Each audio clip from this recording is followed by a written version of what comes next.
ચાલો વિદ્યાર્થી મિત્રો, આપણે માંગવાળું ચેપ્ટર શીખી રહ્યા છે 3જા નંબરનું. એમાં આજે પ્રશ્ન નંબર 9ની શરૂઆત કરીશું. પ્રશ્ન નંબર 9 એ છે વ્યક્તિગત માંગ અને બજાર માંગની સમજૂતી આકૃતિ સહિત આપો. વ્યક્તિગત માંગ અને બજાર માંગની સમજૂતી આકૃતિ સહિત આપો. સ્વાધ્યાયમાં આમ તો આ પ્રશ્ન આપણને 5 માર્ક્સ માટે આપેલો છે, બરાબર, પણ એનો જવાબ પ્રમાણમાં ઘણો સહેલો છે. 5 માર્ક્સ બેઠા મળી જાય એવો છે. સમજૂતી આ રીતે છે. પહેલાં તો આપણે વ્યક્તિગત માંગ અને બજાર માંગનો અર્થ સમજીએ. વ્યક્તિગત માંગ કોને કહેવાય? અને અલગથી પૂછવું હોય તો 1 માર્ક માટે પણ અલગથી પૂછી શકાય છે. ચોક્કસ સમય દરમિયાન એ 1 દિવસ હોઈ શકે, 1 અઠવાડિયું હોઈ શકે, 1 મહિનો હોઈ શકે કે 1 વર્ષ પણ હોઈ શકે. ચોક્કસ સમય દરમિયાન કોઈ એક વ્યક્તિ એટલે કે ગ્રાહક દ્વારા બજારમાં જુદી જુદી કિંમતે થતી વસ્તુની માંગને વ્યક્તિગત માંગ કહેવાય છે. ફરીથી સમજો કે ચોક્કસ સમય દરમિયાન 1 દિવસમાં, 1 અઠવાડિયામાં, 1 મહિનામાં કે 1 વર્ષમાં કોઈ એક વ્યક્તિ એટલે કોઈ એક ગ્રાહક દ્વારા બજારમાં જુદી જુદી કિંમતે થતી વસ્તુની માંગને વ્યક્તિગત માંગ કહેવાય છે. કોઈ એક ગ્રાહક કેટલી માંગ કરે છે? કારણ કે આપણે જાણીએ છીએ કે જ્યારે વસ્તુની કિંમત ઓછી હોય ત્યારે માંગ વધારે હોય છે અને ભાવ વધી જાય ત્યારે માંગ ઓછી થઈ જાય છે. તો કોઈ એક ગ્રાહકની માંગનો આપણે અભ્યાસ કરીએ તો એ વ્યક્તિગત માંગ છે. પણ બજારમાં એક જ ગ્રાહક નથી હોતો, બહુ બધા ગ્રાહકો હોય છે. એટલે આપણે સમગ્ર બજારનો, બધા જ ગ્રાહકોનો એક સાથે અભ્યાસ કરીએ તો બીજો અર્થ આપ્યો છે બજાર માંગ. બજારમાં તમામ વ્યક્તિઓ એટલે કે બજારમાં તમામ ગ્રાહકો દ્વારા જુદી જુદી કિંમતે થતી વસ્તુની માંગના સરવાળાને બજાર માંગ કહે છે. ફરીથી, બજારમાં તમામ વ્યક્તિઓ એટલે કે તમામ ગ્રાહકો દ્વારા જુદી જુદી કિંમતે થતી વસ્તુની માંગના સરવાળાને બજાર માંગ કહે છે. એટલે બધા જ ગ્રાહકોની માંગનો, વ્યક્તિગત માંગનો સરવાળો કરી દેવાનો તો આપણને બજાર માંગ મળશે. આને આપણે એક ઉદાહરણ દ્વારા સમજીએ. ધારો કે કોઈ એક વસ્તુની કિંમત આપણને કોષ્ટકમાં આપી છે અનુસૂચિમાં 10 રૂપિયા, 8 રૂપિયા, 6 રૂપિયા, 4 રૂપિયા અને 2 રૂપિયા. માંગ એકમોમાં આપી છે. 3 ગ્રાહકો છે અલગ અલગ, વ્યક્તિ એ, વ્યક્તિ બી અને વ્યક્તિ સી, બરાબર. હવે અહીં શું થાય છે? વ્યક્તિગત માંગની વાત કરીએ, વ્યક્તિગત, ઇન્ડિવિજ્યુઅલ.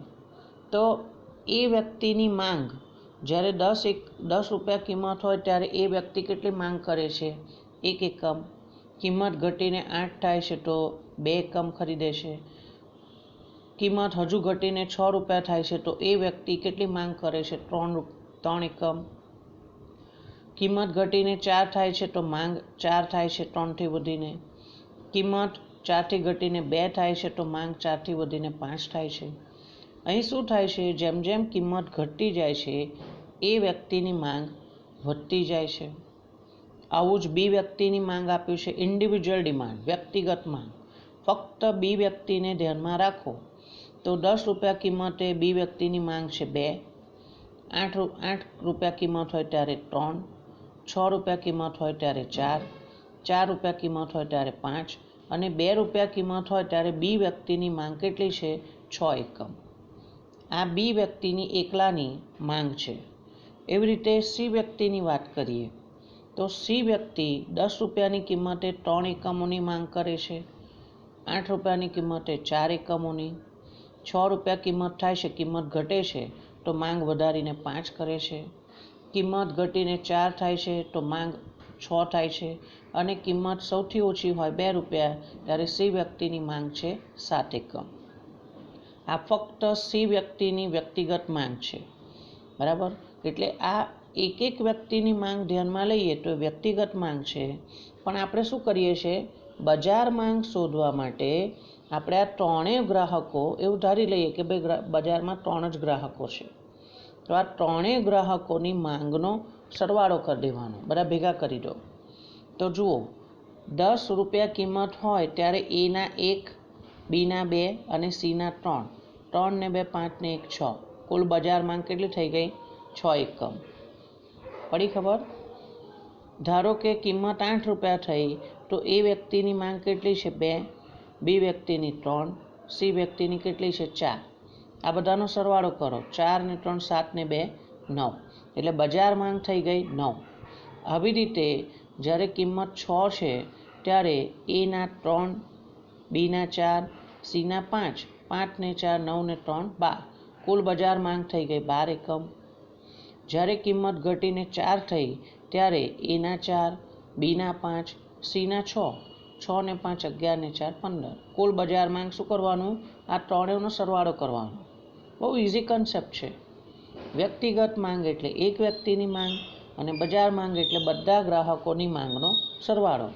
આપણે સરળતા માટે ફક્ત 3 જ ગ્રાહકો લીધા છે, પણ વાસ્તવિક દુનિયામાં બજારમાં 3 ગ્રાહકો નથી હોતા, વધારે ગ્રાહકો હશે, તો બધા ગ્રાહકોની માંગનો આપણે સરવાળો કરી દેવાનો. છેલ્લે કિંમત 2 રૂપિયા છે ત્યારે એ વ્યક્તિના 5 એકમ, બી વ્યક્તિના 6 અને સી વ્યક્તિના 7 એકમ. 7 ને 6 13 ને 5 18. કુલ બજાર માંગ કેટલી થઈ ગઈ? 18. આ રીતે આપણને અનુસૂચિ છે યાદ રાખવાનું પણ સહેલું છે. એ વ્યક્તિમાં 1 થી 5, બી વ્યક્તિમાં 2 થી શરૂ કરવાનું, 2 3 4 5 6. સી વ્યક્તિમાં 3 થી શરૂ કરવાનું, 3 4 5 6 7. બરાબર, સિમ્પલ. હવે આ બધી માહિતી ઉપરથી આપણે શું કરીશું? 4 આકૃતિ દોરવાની થશે. ચોપડીમાં જે આપ્યું છે એ પ્રમાણે આપણે દોરવું પડે. બાકી આ 3 જણની ભેગી એકમાં આકૃતિ દોરી શકાય, બરાબર, પણ આપણે આવું દોરીશું. જુઓ, એમાં શું છે કે એ વ્યક્તિની માંગ રેખા અલગ દર્શાવી છે.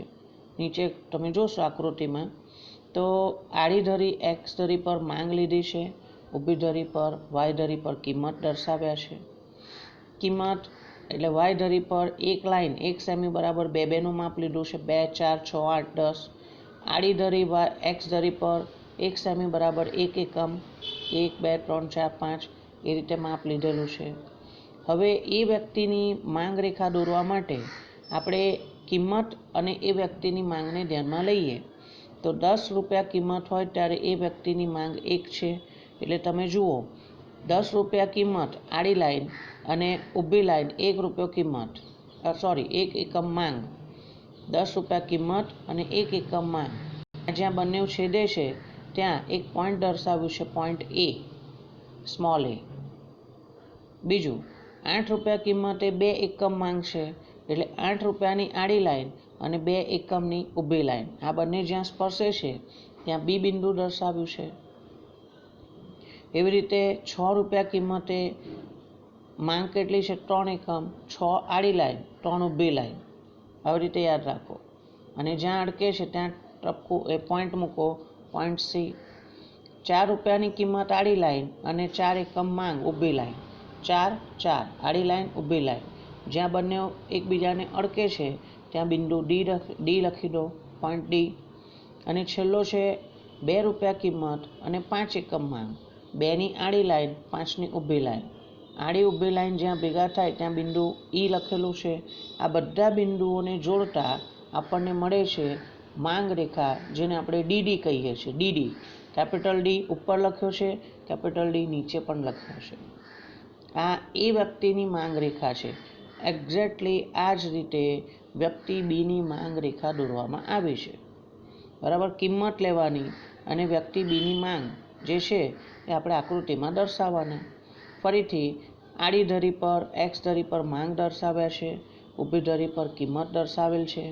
કિંમત 10 હોય ત્યારે બી વ્યક્તિની માંગ કેટલી છે? 2 એકમ. 10ની આડી લાઈન, 2ની ઊભી લાઈન, ત્યાં બિંદુ એ છે.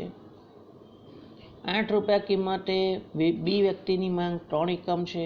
8ની આડી લાઈન અને 3ની ઊભી લાઈન જ્યાં બંને અડકે છે ત્યાં બિંદુ બી દર્શાવ્યું છે. આવી રીતે બિંદુ સી, ડી અને ઈ કિંમત અને બી વ્યક્તિની માંગ લેવાની. કિંમત 6, માંગ 4, કિંમત 4, માંગ 5 અને કિંમત 2, માંગ 6. આ બધા બિંદુઓ એ, બી, સી, ડી, ઈ ને જોડતા એક રેખા મળે છે. એ છે ડીડી માંગ રેખા. પણ શું છે? વ્યક્તિ બીની માંગ રેખા. આપણે ઉપર લખેલું જ છે ટાઇટલ. આવી રીતે સી વ્યક્તિની માંગ રેખા અલગથી દોરવાની અને પછી છેલ્લે આપણે બજાર માંગ રેખા દોરીશું. એટલે હવે આવી રીતના આવશે. હવે એને આપણે આ રીતે દર્શાવીશું. જુઓ, વ્યક્તિ સીની માંગ રેખા, તો એમાં પણ ફરીથી આડી લાઈનમાં એક્સ ધરી પર માંગ દર્શાવેલ છે, ઊભી ધરી પર કિંમત દર્શાવેલ છે. 2, 4, 6, 8, 10 એક સામી બરાબર 1 લાઈન બરાબર ₹2 કિંમત અને આડી ધરી પર 1 સામી બરાબર 1 એકમ માંગ. સીની માંગ કેવી રીતની છે? ₹10 કિંમતે 3 એકમ, એટલે 10ની આડી લાઈન, 3ની ઊભી લાઈન જ્યાં બંને બિંદુ ભેગા થાય ત્યાં બિંદુ એ દર્શાવ્યું છે. ₹8ની આડી લાઈન કિંમત અને 4 એકમની ઊભી લાઈન 8 અને 4 જ્યાં ભેગા થાય ત્યાં બી બિંદુ દર્શાવેલ છે. ₹6 કિંમત આડી લાઈન અને 5 એકમ માંગ ઊભી લાઈન 6 અને 5 આ બંને જ્યાં ભેગા થાય છે ત્યાં આપણે સી બિંદુ દર્શાવ્યું છે. કિંમત 4 અને માંગ 6, કિંમત 2 અને માંગ 7. આ રીતે બિંદુ એ, બી, સી, ડી, ઈ આપણને મળ્યા. એ બધાને જોડી દીધા એટલે આપણને માંગ રેખા મળી છે ડીડી. ડીડી માંગ રેખા છે. ક્લિયર આટલી વસ્તુ? છેલ્લે બજાર માંગ રેખા. બજાર માંગ રેખા માટે શું કર્યું છે? આપણે કિંમત લીધી છે ઊભી ધરી વાય ધરી પર અને બજાર માંગ જે છેલ્લા ખાનાનું ટોટલ હતું એ, બી, સીની માંગનો સરવાળો. બરાબર? તો આપણે એ પ્રમાણે માપ લીધું. હવે અહીં શું છે કે 3ના ગુણાંકમાં માપ લીધું છે. બરાબર? એટલે એક્સ ધરી પર આડી ધરી પર 1 સામી બરાબર 3, પછી બીજું સામી આવે એટલે 6, 9, 12, 15, 18 ત્યાં સુધીનું માપ લીધેલું છે. બરાબર? ₹10 કિંમત હોય ત્યારે બજાર માંગ કેટલી થતી હતી? 3 ને 2, 5 ને 1, 6 એકમ હતી. એટલે આપણે ડાયરેક્ટ 10 અને 6 લેવાના. 10ની આડી લાઈન અને 6ની ઊભી લાઈન ત્યાં આવશે બિંદુ એ. જ્યારે કિંમત ₹8 થઈ ત્યારે બજાર માંગ કેટલી થઈ ગઈ? 9. એટલે ₹8ની આડી લાઈન, 9ની ઊભી લાઈન જ્યાં બિંદુ આવશે તે બિંદુ બી છે. ₹6ની કિંમત આડી લાઈન, 12 એકમ માંગ ઊભી લાઈન બંને જ્યાં એકબીજાને અડકે છે ત્યાં બિંદુ સી છે. એવી રીતે ₹4ની કિંમતે 15 અને ₹2ની કિંમતે 18. આ બધા બિંદુઓ મળશે એ, બી, સી, ડી, ઈ. આ બધા બિંદુઓને જોડતી રેખા એ બજાર માંગ રેખા છે ડીડી. બજાર માંગ રેખા 4 અલગ અલગ આપણે આકૃતિઓ દોરી છે. વ્યક્તિ એની, વ્યક્તિ બી, વ્યક્તિ સી અને બજાર માંગ રેખા. એની નીચે સમજૂતી આપી છે.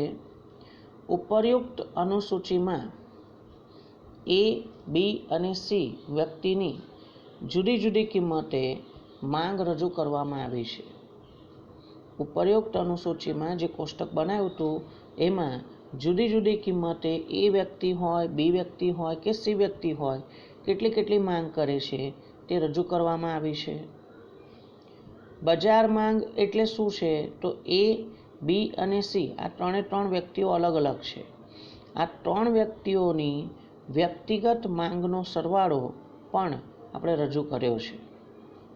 3 વ્યક્તિઓની માંગનો સરવાળો એ બજાર માંગ છે.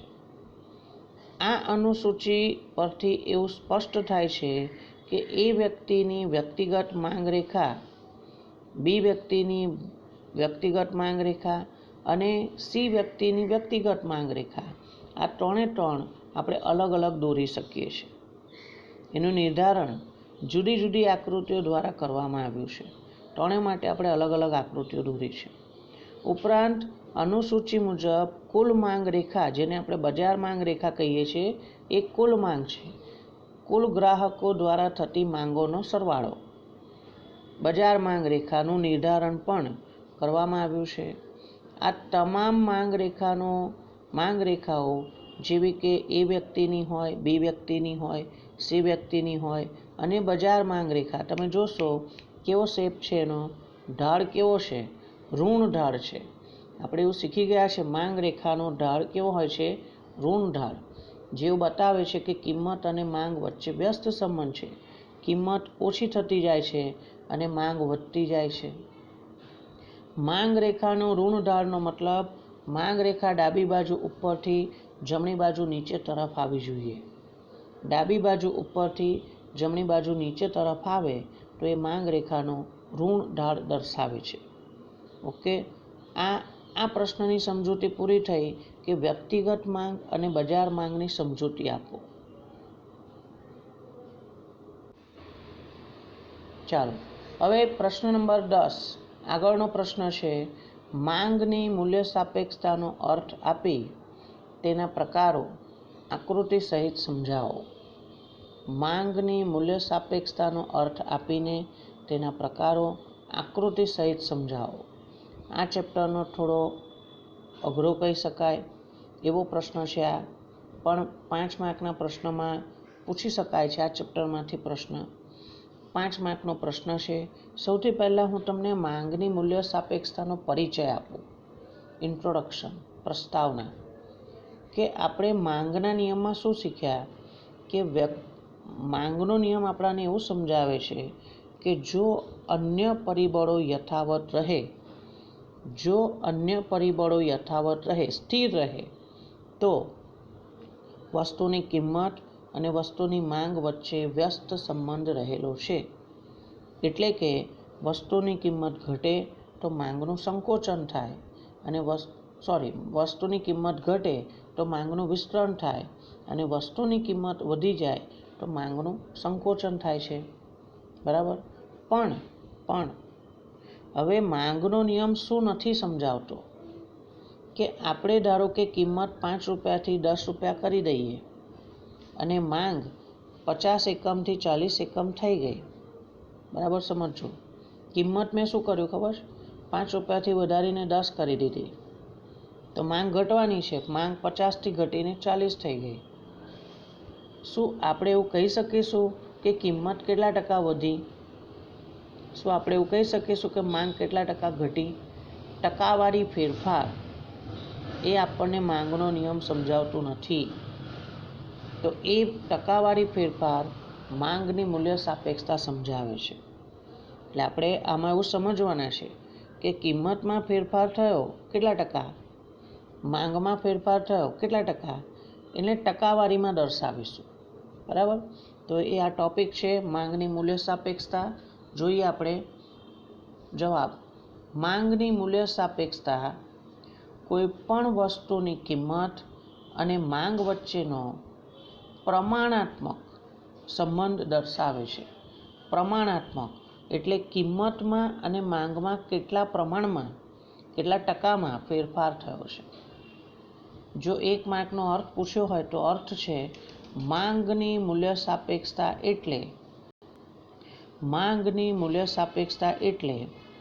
વસ્તુની કિંમતમાં થતા ફેરફારને લીધે. માંગની મૂલ્ય સાપેક્ષતા એટલે વસ્તુની કિંમતમાં થતા ફેરફારને લીધે. આપણે જાણીએ છીએ કે માંગ બદલાય છે, પણ એ શાના લીધે બદલાય છે? કિંમતમાં ફેરફાર થવાના લીધે. તો કિંમતમાં કેટલા ટકા ફેરફાર થયો? વસ્તુની કિંમતમાં થતા ફેરફારને લીધે વસ્તુની માંગમાં થતા ફેરફારનું પ્રમાણમાં. કિંમતમાં થતા ફેરફારને લીધે વસ્તુની માંગમાં થતા ફેરફારનું પ્રમાણમાં. એટલે કિંમતમાં આટલા ટકાનો ફેરફાર થયો તો માંગમાં કેટલા ટકાનો ફેરફાર થયો, એ ફેરફારને ટકાવારીમાં દર્શાવવામાં આવે છે. બરાબર. અને એનો ગુણોત્તર કાઢવામાં આવે છે.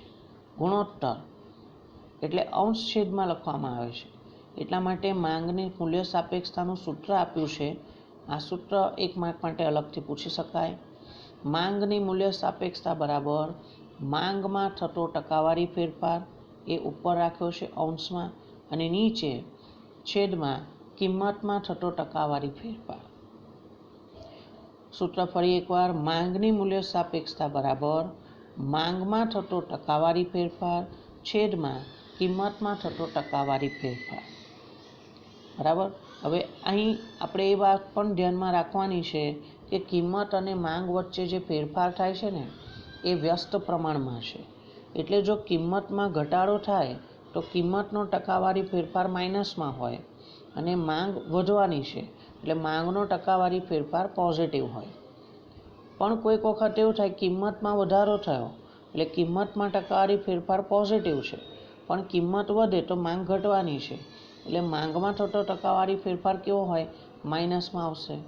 એટલે અંશ કે છેદ બેમાંથી 1% માઇનસમાં હોય, 1% પ્લસમાં હોય. બરાબર.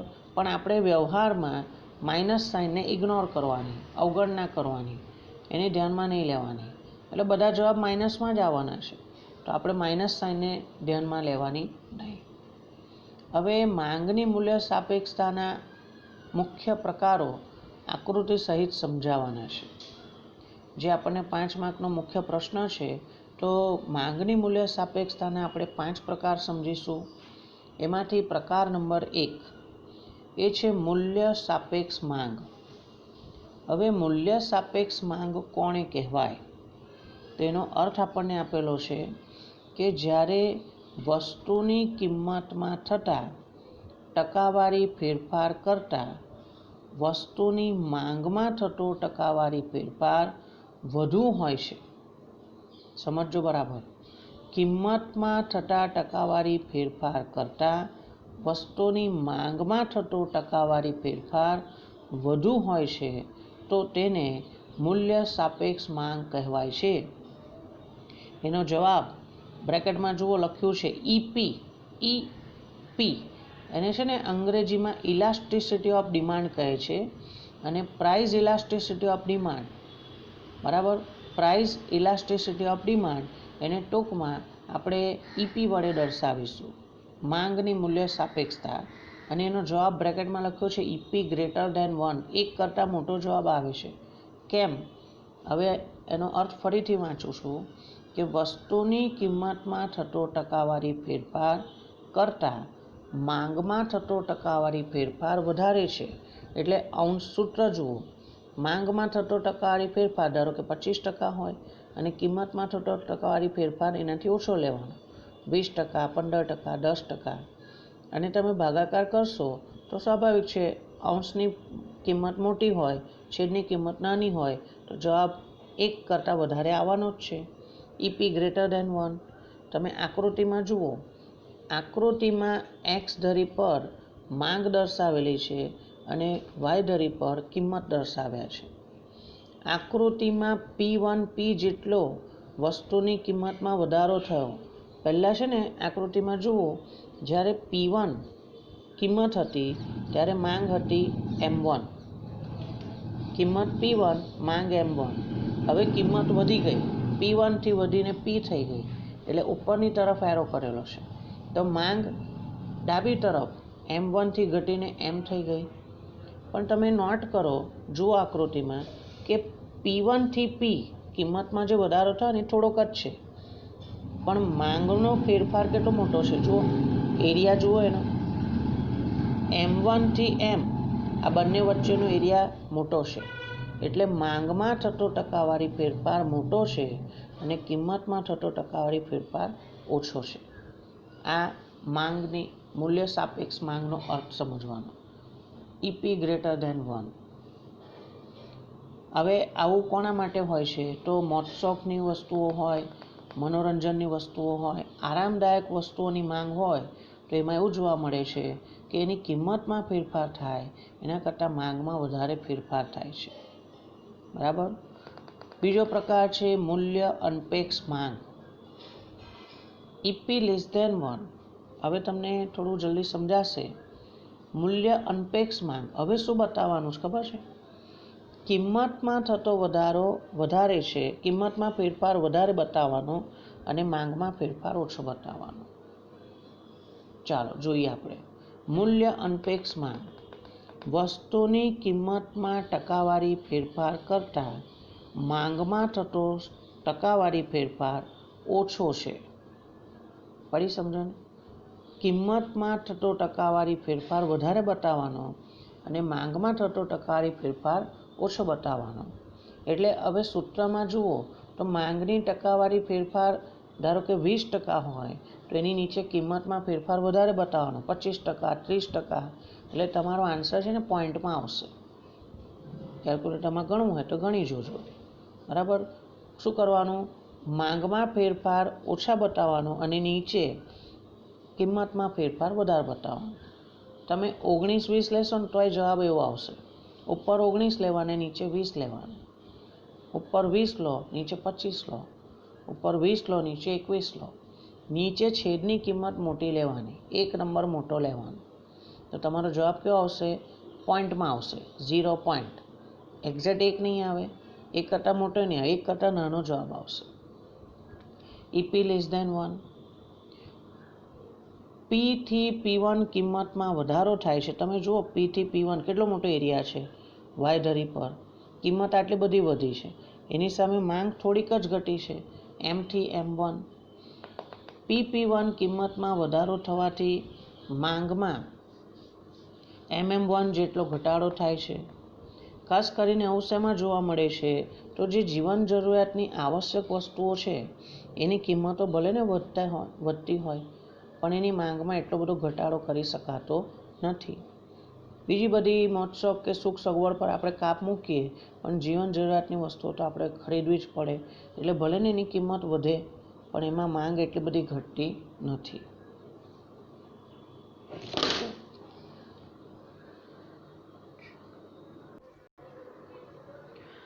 પછી ત્રીજો પ્રકાર આવે છે એ છે એકમ મૂલ્ય સાપેક્ષ માંગ.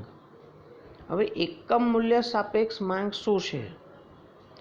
અહીં કિંમતમાં થતો ટકાવારી ફેરફાર અને માંગમાં થતો ટકાવારી ફેરફાર બંને ઇક્વલ બતાવવાના, સરખા જ બતાવવાના. જ્યારે કિંમતના ટકાવારી ફેરફાર અને માંગમાં થતો ટકાવારી ફેરફાર બંને સરખા જ હોય, ઇક્વલ હોય. કિંમતમાં ટકાવારી ફેરફાર અને માંગનો ટકાવારી ફેરફાર બંને સરખા છે. ધારો કે સૂત્રમાં મૂકો, માંગમાં ફેરફાર 20%, નીચે કિંમતમાં ફેરફાર 20%. 20% છેદમાં 20%, છેદ ઉડાવો તો એક્ઝેક્ટ જવાબ 1 આવે. એટલે EP = 1. એકમ મૂલ્ય સાપેક્ષ માંગનો અર્થ 1 જવાબ આવવો જોઈએ. બરાબર? કિંમતમાં ટકાવારી ફેરફાર અને માંગમાં ટકાવારી ફેરફાર સરખો જ છે તો તેને સપ્રમાણ, સરખા પ્રમાણમાં મૂલ્ય સાપેક્ષ કહેવાય છે. દાખલા તરીકે તમે આકૃતિમાં જુઓ તો આકૃતિમાં શું બતાવ્યું છે? આડી ધરી પર માંગ દર્શાવી છે, ઊભી ધરી પર કિંમત. કિંમત P થી P1 ઘટી છે. પહેલાં કિંમત P હતી ને ત્યારે માંગ કેટલી હતી? M હતી. હવે કિંમત PP1 થઈ ગઈ, ઘટી ગઈ, તો માંગ વધીને MM1 થઈ ગઈ. પણ તમે જુઓ PP1 અને MM1 વચ્ચેનું અંતર સરખું જ છે. અને તમે જ્યારે દોરો તો ધ્યાન રાખવાનું, PP1 અને MM1 વચ્ચેનું અંતર સરખું જ થવું જોઈએ. બરાબર? દૂરથી જોતાં જ આપણને ખબર પડી જોઈએ કે આ બંને સરખા છે. તો એનો જવાબ એક્ઝેક્ટ 1 આવે છે. આકૃતિમાં કિંમતમાં PP1 જેટલો ઘટાડો થાય છે અને માંગમાં MM1 જેટલો વધારો થાય છે. આ બંને કેવા છે? એક્ઝેક્ટ સરખા છે. પ્રકાર નંબર 4, સંપૂર્ણ મૂલ્ય સાપેક્ષ માંગ. સંપૂર્ણ મૂલ્ય સાપેક્ષ માંગ જ્યારે વસ્તુની કિંમતમાં અત્યંત નજીવો ફેરફાર થાય, બહુ જ ઓછો ફેરફાર થાય છે,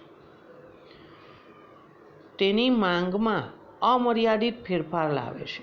તેની માંગમાં અમર્યાદિત, જેને અનંત કહેવાય છે, અમાપ, જે ગણી નથી શકાતું. ત્યારે માંગમાં અમાપ એટલે કે અમર્યાદિત એટલે કે અનંત ફેરફાર થાય છે તો એ સંપૂર્ણ મૂલ્ય સાપેક્ષ માંગ છે. અહીં શું થયું? કિંમતમાં સ્લાઇટ ફેરફાર થયો તો માંગ બધી બહુ વધી જાય છે કાં તો બહુ બધી ઘટી જાય છે. એનું કોઈ માપ નથી.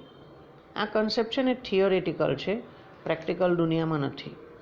લખ્યું છે નીચે, આ પ્રકારની માંગનું વાસ્તવમાં અસ્તિત્વ જોવા મળતું નથી. આપણે થિયોરેટિકલ ભણીએ છીએ પણ પ્રેક્ટિકલી આ હોતું નથી. આકૃતિમાં ડીડી માંગ રેખા છે જે આડી ધરી એક્સને સમાંતર છે. હા, સંપૂર્ણ મૂલ્ય સાપેક્ષ માંગ હોય ત્યારે માંગ રેખાનો ઢાળ કેવો હોય છે? માંગ રેખા આડી ધરી એક્સ ધરીને સમાંતર છે, પેરેલલ જાય છે, આડી લાઈન. પાંચમો છેલ્લો પ્રકાર, સંપૂર્ણ મૂલ્ય અનપેક્ષ માંગ. એનો જવાબ આપ્યો છે EP = 0. કેમ એવો થાય છે જુઓ. જ્યારે વસ્તુની કિંમતમાં ગમે તેટલો ફેરફાર થાય, કિંમત વધે કે ઘટે, આપણે બતાવ્યું છે આકૃતિમાં. કિંમત OP હોય ત્યારે માંગ હોય. હવે કિંમત વધીને OP1 થાય કે કિંમત ઘટીને OP2 થાય, માંગમાં કોઈ ફેરફાર થતો નથી. જ્યારે વસ્તુની કિંમતમાં ગમે તેટલો ફેરફાર થાય પરંતુ માંગ સ્થિર રહેવા પામે છે, તો વસ્તુની માંગને સંપૂર્ણ મૂલ્ય અનપેક્ષ કહેવાય છે. કિંમતમાં ફેરફાર થયો, સૂત્રમાં મૂકો ચાલો. કિંમતમાં ફેરફાર થયો પણ માંગમાં થતો ફેરફાર કેવો છે? 0. એટલે માંગમાં ફેરફાર 0/છેદમાં કોઈ બી મૂકો. 0/10% મૂકો, 0/15, 0 ભાગ્યા કોઈ બી સંખ્યા બરાબર જવાબ 0 આવશે.